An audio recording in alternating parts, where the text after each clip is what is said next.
26절에서 28절에 있는 말씀입니다. 구약성경 280쪽에 있습니다. 구약성경 280쪽에 신명기 11장 26절에서 28절에 있는 말씀, 세 절이니까요 우리 함께 합독하도록 하겠습니다. 내가 오늘 복과 저주를 너희 앞에 두나니 너희가 만일 내가 오늘 너희에게 명하는 너희의 하나님 여호와의 명령을 들으면 복이 될 것이요, 너희가 만일 내가 오늘 너희에게 명령하는 도에서 돌이켜 떠나 너희의 하나님 여호와의 명령을 듣지 아니하고 본래 알지 못했던 다른 신들을 따르면 저주를 받으리라. 아멘. 네, 오늘 말씀은 조민수 선교사님께서 나오셔서 말씀할 때 선택이라고 하는 주제로 말씀해 주시겠습니다. 많은 은혜 있길 바랍니다.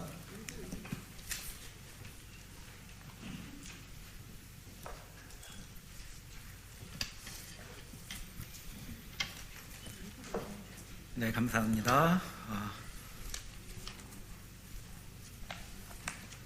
담임 목사님 앉아 계시는 자리를 저에게 허락해 주셔서 교회 앞에 진심으로 감사를 드리고요. 먼저 여러분들하고 잠깐 기도 제목을 좀 나누기를 원합니다.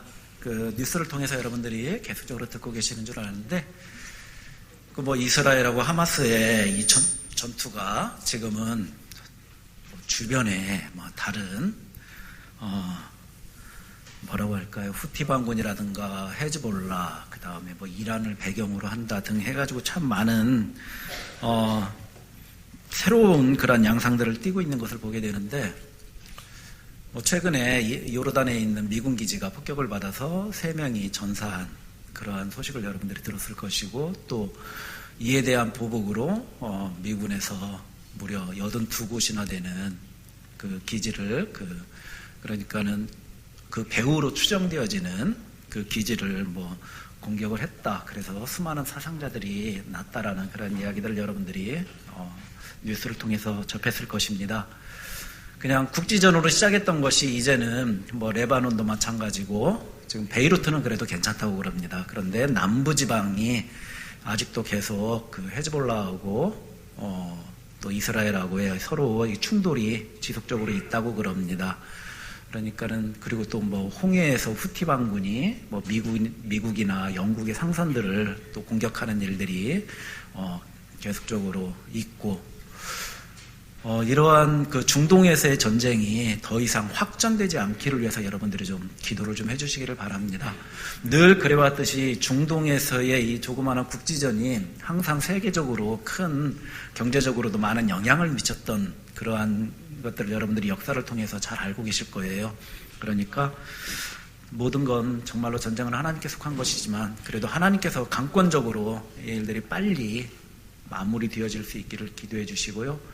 그리고 팔레스타인에 발생한 수많은 난민들, 추워요. 거기도 중동이라 하지만 겨울에는 춥기 때문에 집을 다 잃고 텐트에서 지내는, 그리고 비도 오잖아요. 그렇기 때문에 텐트들이 다 잠기고 이런 상황에서 지내야 되는 그 난민들을 위해서, 그들을 위해서도 여러분들이 생각나실 때마다 좀 같이 기도해 주셔서 빨리 중동의 평화가 찾아올 수 있기를 위해서 여러분들이 기도해 주시고, 그리고 정말로 올 12월에는 베들레헴에서의 성탄트리가 다시금 점등이 되고, 그리고 예수님의 탄생을 온 인류가 함께 즐거워할 수 있도록 그러한 평화가 다시금 찾아올 수 있기를 위해서 여러분들이 기도해 주시면 감사하겠습니다.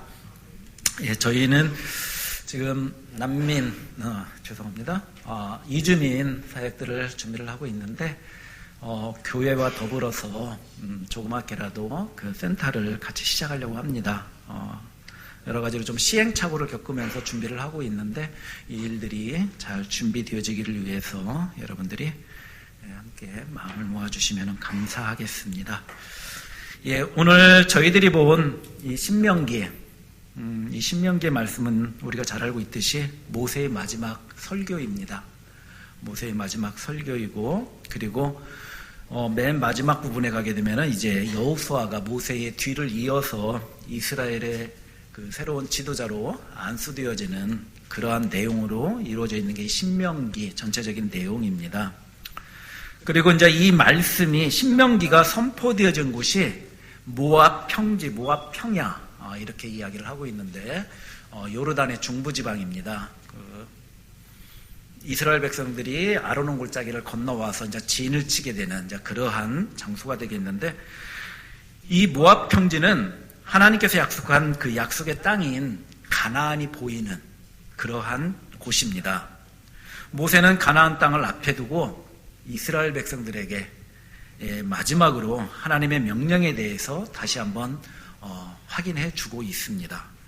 그리고 모세는 하나님의 말씀대로 가나안 땅을 앞에 두고 들어가지를 못하게 되고 모압 평지, 벳부올 맞은편 골짜기, 지금의 느보산이 있는 그 주변 골짜기 어딘가에 장사 지낸 것으로 그렇게 추정을 하고 있습니다. 그렇다면 왜 모세는 하나님의 말씀을 이 장황하게 다시 한번 이스라엘 백성들에게 선포하고 있는 것일까요? 그것은 하나님의 계명과 율법을 알지 못하는, 다시 말해서 광야 생활 가운데서 태어난 이스라엘의 2세대들, 그들을 위하고, 그리고 또 이제는 출애굽을 한 이후 너무 많은 시간이 지나서 무려 40년이라는 시간이 지났잖아요.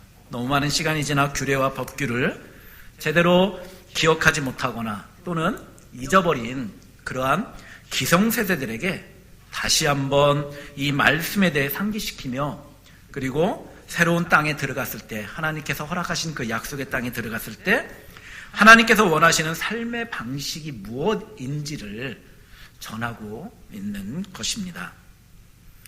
지금 우리는 정보 홍수의 시대에 살아가고 있습니다.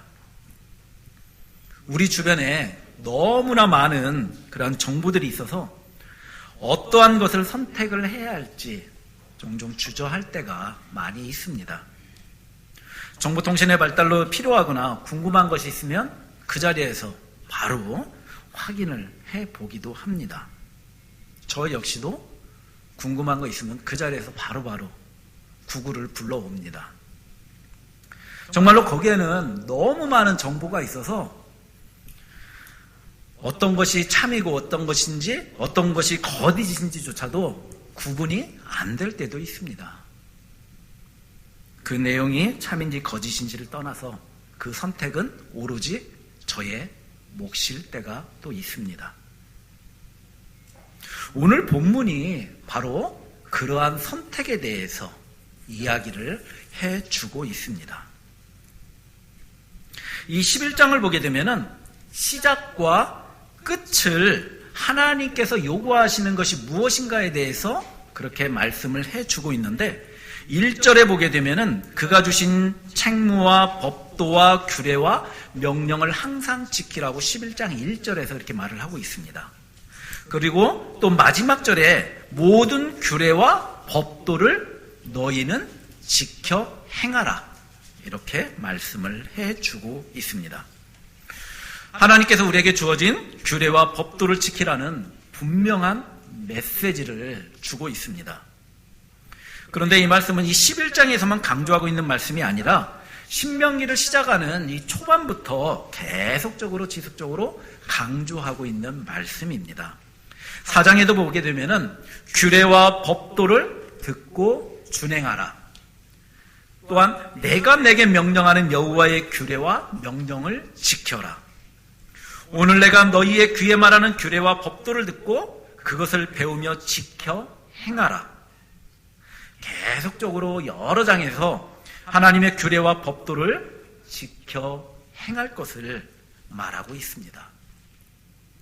그리고 30장에서 모세는 설교를 마무리 지으면서 다시 한번 동일한 말씀으로 너희는 주어진 규례와 법도를 지켜라 라고 강조를 하고 있습니다.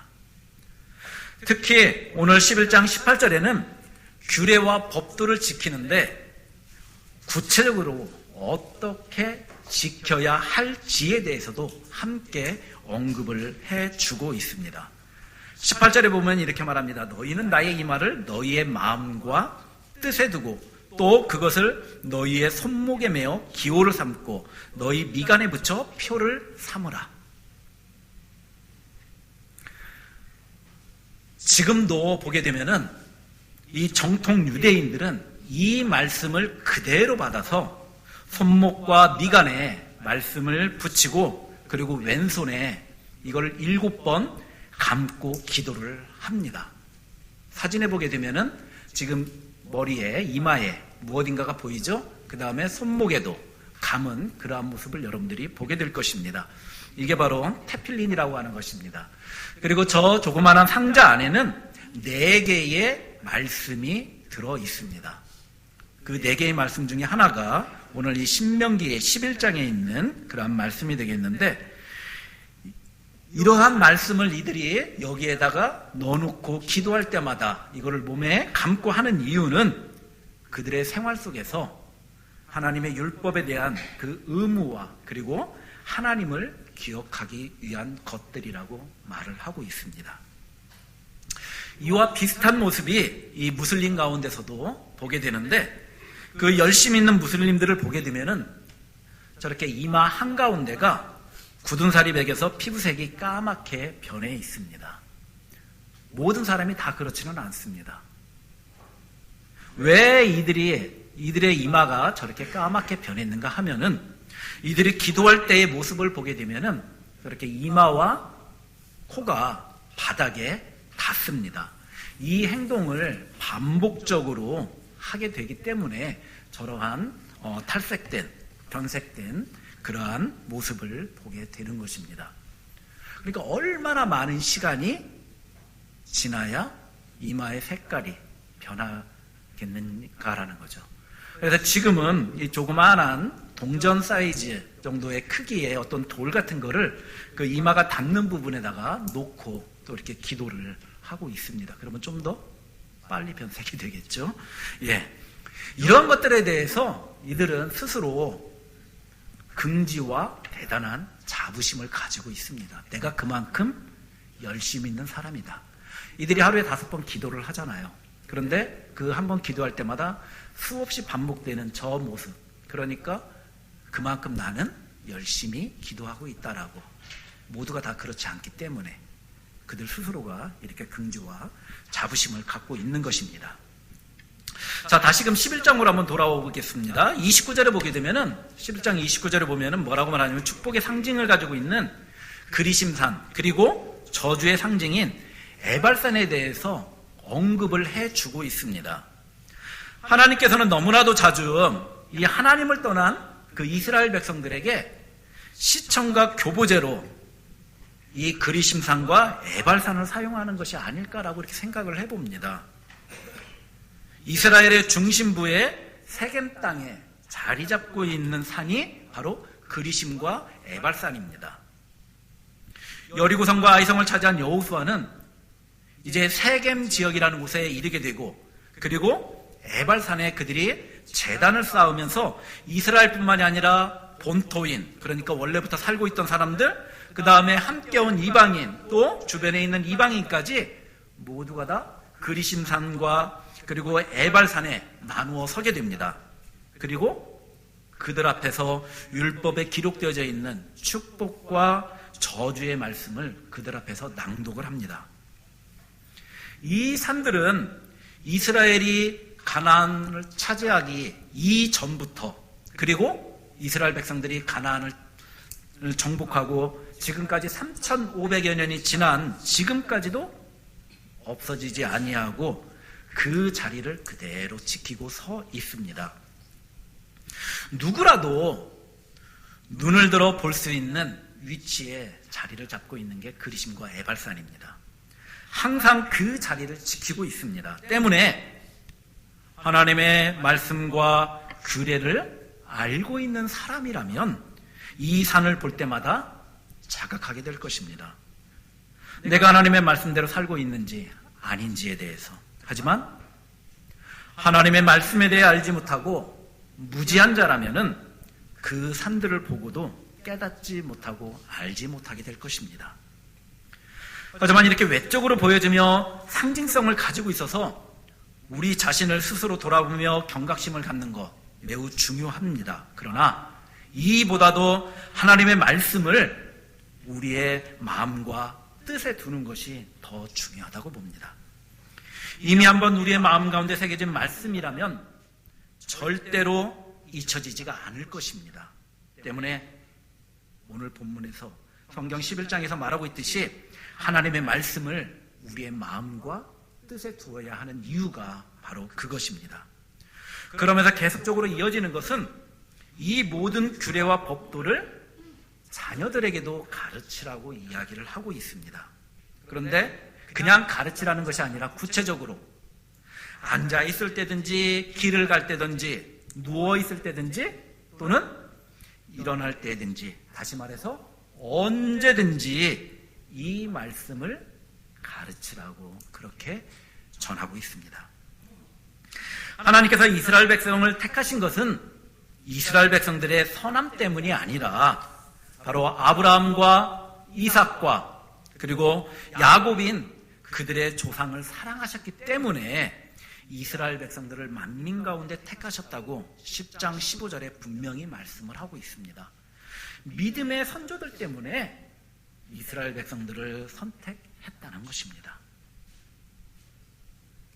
여기에 왜 우리가 부모로서 부모의 역할이 중요한지 또 우리들의 자녀들에게 하나님의 말씀을 가르쳐야 하는지 그리고 우리의 자녀들에게 물려줄 여러 가지 유산 가운데 가장 큰 유산이 무엇인지를 한번 생각해 보게 되는 그러한 부분입니다. 저는 모태신앙으로 할머니, 외할머니, 그 다음에 저희 부모님 이러한 환경 가운데서 저는 자라왔습니다. 반면에 저희 집사람이 처음으로 주일학교 때 예수를 믿기 시작했습니다. 그래서 저희 집사람이 저에게 하는 말 가운데 하나가 부모의 기도 열매를 따먹으면서 사역을 하고 또 이렇게 지낼 수 있어서 좋겠다라는 그러한 말을 저에게 합니다. 어찌 보면은 참 가볍게 넘길 수도 있는 그러한 말이지만 하지만 또 생각해 보면은 저의 외할머니 같은 경우는 교회나 자녀손들을 위해서 항상 기도하는 그리고 저희 부모님도 마찬가지로 그 모습을 제가 어릴 때부터 봐왔습니다. 그리고 특히나 저희 외할머니 같은 경우는 제가 시골을 방문할 때 가서 자고 있으면 외할머니가 제 머리 위에서 제 머리에 손을 얹고 기도하던 그 손길 지금도 기억이 납니다. 우리의 부모님들이 자녀들을 위해서 어릴 때는 그 아이를 품고 손을 얹고 기도를 많이 해 주었습니다. 지금도 그러시는 분들이 계실 거예요. 하지만 아이들이 자라나면서 점점 함께 할 수 있는 시간이 없다라는 이유로 그저 마음으로만 기도하시는 분들도 많이 있을 텐데 정말로 자녀들을 품고 얹고 그렇게 기도하는 우리 부모님들이 되었으면 하는 그런 바람입니다. 제가 이 줄건교에서 놀라는 것 가운데 하나가 이전에도 말씀을 드렸는데 우리 주일학교 친구들 이 친구들이 찬양팀의 일원으로 앞에 선다는 것입니다. 지난 그 성탄절 예배 때 그 꼬마아이 하나가 앞에서 찬양을 부르는 것보다 저는 그 아이를 보면서 많이 웃었는데 보는 것만으로도 참 좋은 그러한 모습들 특히나 부모님이 정말 이 아이를 데리고 와야만 하는 그 어린 친구들이 있다는 것이 너무나도 보기가 좋습니다. 이 친구들은 어릴 때부터 부모님과 함께 교회에 나와서 지속적으로 하나님의 말씀을 들으며 자라날 것입니다. 그 아이들의 미래가 어떨까요? 하나님께서 책임져 주실 거라는 거죠. 자, 그렇다면 왜 하나님께서는 이렇게 지속적이며 반복적으로 하나님의 말씀을 지키며 부모 세대뿐만이 아니라 그 자녀까지도 교육하라고 이렇게 말씀하고 있을까요? 이스라엘 백성들이 새롭게 차지할 그 약속의 땅에서 그들이 살아남을 수 있는 유일한 방법이 바로 하나님의 규례와 법도를 지켜 행하는 것이기 때문에 하는 것입니다. 하나님을 사랑하고 그의 모든 도를 행하고 그리고 그를 의지하면 그들이 차지할 땅의 백성들을 쫓아낼 것이고 아무리 힘센 나라라 할지라도 그 나라를 차지할 것이고 그들이 밟는 곳은 다 이스라엘의 소유가 되게끔 해주시겠다고 하나님께서 분명하게 약속을 하고 있습니다. 하나님께서 규례와 법도를 지키기만 하면 이방 족속들을 다 쫓아내실 것을 약속을 합니다. 그것만이 아니라 구체적으로 이스라엘이 밟는 모든 땅을 주시겠다라고 그렇게 약속을 하고 있습니다. 그러면서 구체적으로 그곳이 어디인지도 이야기를 해주고 있습니다. 이 땅이 어디인가 하면은 지금의 이라크, 시리아, 요르단, 이스라엘 이 모두를 차지하는 땅입니다. 저 지도에 보시면은 이스라엘이라는 땅 정말로 조그만합니다. 그러나 하나님의 말씀을 이들이 분명 지켜 행하였다면 저 중근동 일대를 다 하나님께서 그들 손에 주시겠다고 그렇게 약속을 하고 있습니다. 하나님은 이스라엘 백성들을 너무나도 잘 아셨습니다. 가나안 땅은 하나님께서 그들의 조상에게 주시겠다고 약속한 땅임에도 불구하고 이들이 그 땅에 들어가면 어떻게 살아갈지를 잘 알고 계셨습니다. 때문에 지속적이며 반복적으로 말씀하고 있습니다. 하나님께서는 광야 40년의 시간을 통해 이스라엘이 오직 하나님만을 바라볼 수 있도록 훈련시키시고 그리고 연단시키고 하나님의 백성으로 살아갈 수 있는 방법들을 교육했습니다. 그럼에도 불구하고 그리 오랜 시간이 지나지 않아 이스라엘의 무너지는 모습을 우리는 성경을 통해서 잘 알고 있습니다. 이스라엘 백성들은 광야 40년의 연단의 시간이 지나고 요단강을 건널 때 여호수아가 대신 전한 하나님의 그 명령에 따라 요단강을 건너게 됩니다. 처음 홍해를 건널 때만 하더라도 모세가 바다에 손을 내밀고 그리고 여호와께서 밤새 동풍으로 바닷물을 물러가게 하셨지만 여호수아는 요단강을 모세와 같은 방법으로 가르지 않았습니다. 괴를 맨 제사장들이 말씀에 따라 먼저 요단강에 발을 내디뎠을 때 그 세차게 흐르던 요단강물이 멈추어 섰습니다. 그리고 여리고성을 차지할 때까지만 하더라도 그들은 철저히 하나님의 말씀에 순종합니다. 하루에 한 바퀴씩 6일을 돌고 7일째는 7바퀴를 돌면 그 큰 여리고성을 너희에게 주겠다. 그들은 이 말씀을 그대로 믿고 실행에 옮깁니다. 그리고 여리고성을 차지합니다. 그런데 여리고성보다 작은 아이성에서는 어떻게 됩니까? 1차에서 그들은 실패합니다. 왜요? 우리가 잘 알고 있듯이 아간의 범죄 때문입니다. 단순히 아간의 범죄 때문일까요? 성경은 분명히 말합니다. 모든 것은 여호와께 바치라. 오직 너희는 그 바친 물건에 대해 손대지 말라. 여리고성을 차지하고 나서 하나님께서 주신 말씀입니다. 그런데 아간은 이 말씀을 순종하지 않았던 것입니다. 다시 말해 아간의 선택은 하나님의 말씀을 따른 것이 아니라 그의 욕심에 따른 선택을 했던 것입니다. 그 결과는요, 실패고 처절한 패배였습니다. 그리고 가나안 정착 후 사사시대를 보게 되면은 하나님의 말씀대로 살지 않고 말씀을 떠나고 자기 속견에 옳은 대로 행함으로 인해 고통받는 이스라엘의 모습을 우리가 사사기를 통해서 보고 있습니다. 왕정시대에도 동일한 실수를 반복하는 것을 또한 우리가 보게 됩니다. 하나님의 말씀에 순종하며 하나님께 합한 자, 그가 다스리는 동안은 그 나라는 부강했고 백성들은 평안한 삶을 살 수가 있었습니다. 반면 하나님의 말씀을 떠나고 우상을 숭배할 때는 나라의 기근과 백성의 피폐함이 그들 가운데 있었습니다. 심지어 나라가 멸망하고 모두 포로로 잡혀가는 이러한 일까지. 이스라엘 백성들이 가나안 땅에 들어가서 그들이 어떤 선택을 하느냐에 따라 그들의 삶의 방향이 결정이 되었습니다. 하나님께서는 이스라엘에게 복과 저주라는 그러한 선택권을 그들에게 주었습니다. 너무나도 단순합니다. 오늘 말씀 27절에 보게 되면은 내가 오늘 너희에게 명하는 너희 하나님 여호와의 명령을 들으면 복이 될 것이다. 그리고 28절에 내가 오늘 너희에게 명령하는 도에서 돌이켜 떠나 너희의 하나님 여호와의 명령을 듣지 아니하고 본래 알지 못하던 다른 신들을 따르면 저주를 받으리라. 이스라엘 백성들이 하나님의 말씀에 순종하는 그러한 복의 길을 그들이 택한다면 하나님께서 약속하신 모든 땅을 그들의 기업으로 받게 될 것입니다.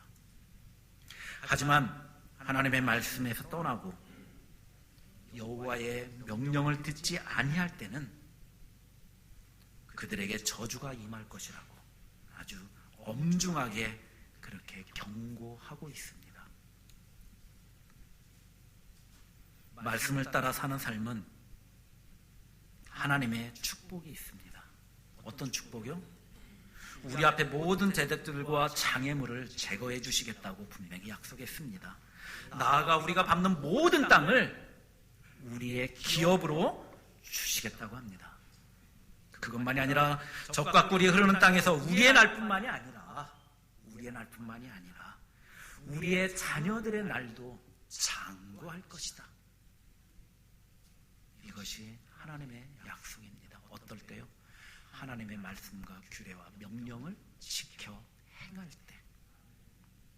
하지만 하나님의 말씀을 따르지 않을 경우는 저주가 임할 것임을 분명하게 말씀하고 있습니다.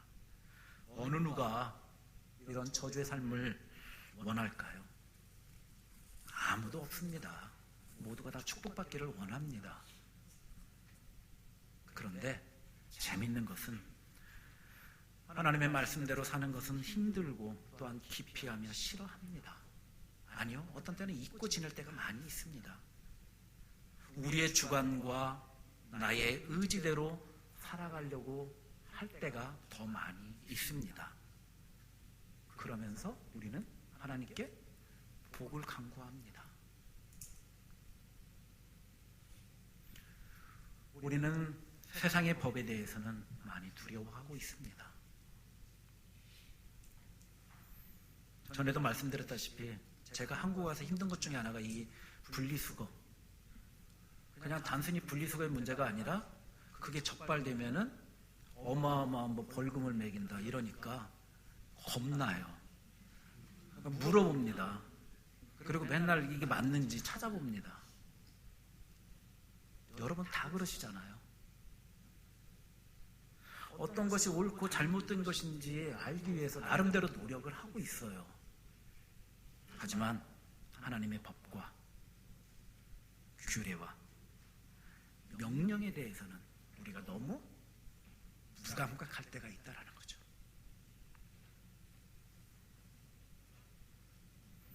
그 80년대 초에 지금 LG의 전신 금성사에서 한 유명한 광고 문구가 있습니다. 아마 다 기억하실 거예요. 순간의 선택이 10년을 좌우한다. 전자제품 하나의 선택이 10년의 삶의 질을 결정짓는다는 그러한 내용이잖아요. 그런데 우리의 선택이 우리의 삶의 질과 우리 자녀손들의 삶까지 좌우한다면 여러분들은 어떤 삶의 방식을 선택하시겠습니까? 하나님의 축복을 누리며 사는 것은 세상의 사람들과 구별된 우리의 특권입니다.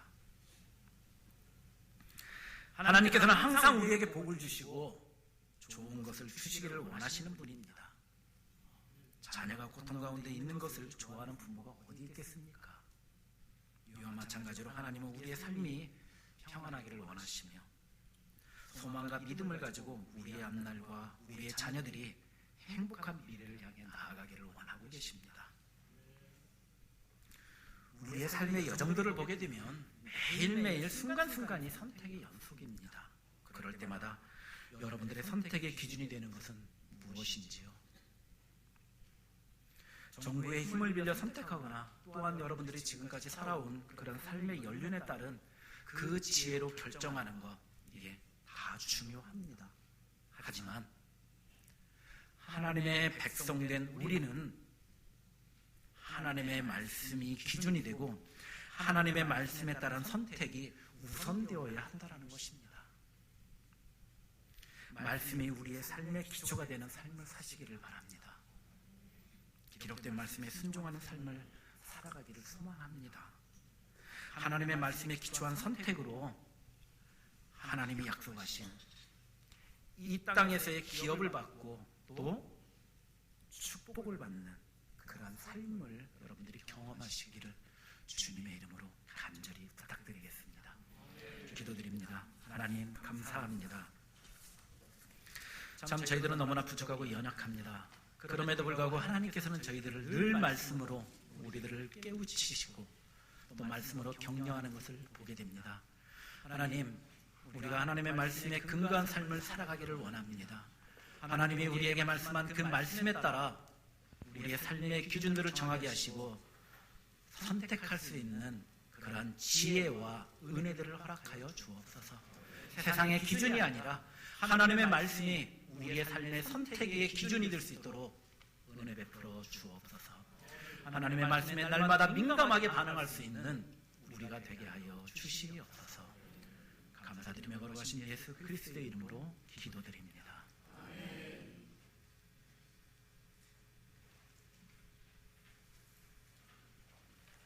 선생님 말씀 감사합니다. 우리가 많은 순간마다 결단해야 될 때가 있습니다. 그럴 때 하나님의 말씀으로 우리가 결단하고 하나님의 영광을 위해 쓰임받는 온 성도가 되기를 주님의 이름으로 축복합니다.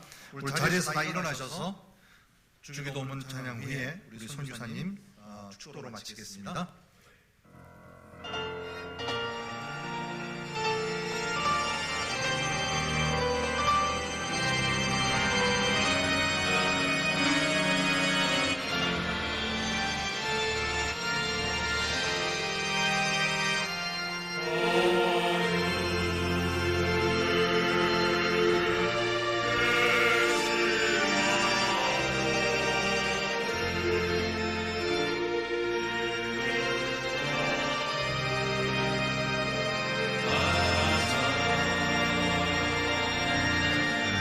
주님 나라 이루시고 뜻이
아버지의 크신 사랑과 성령님의 감동, 감화, 위로, 역사, 축복하심이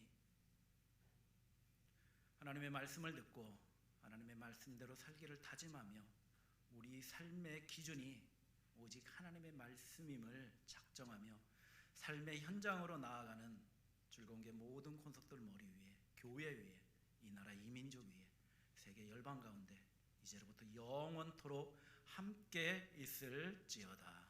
아멘.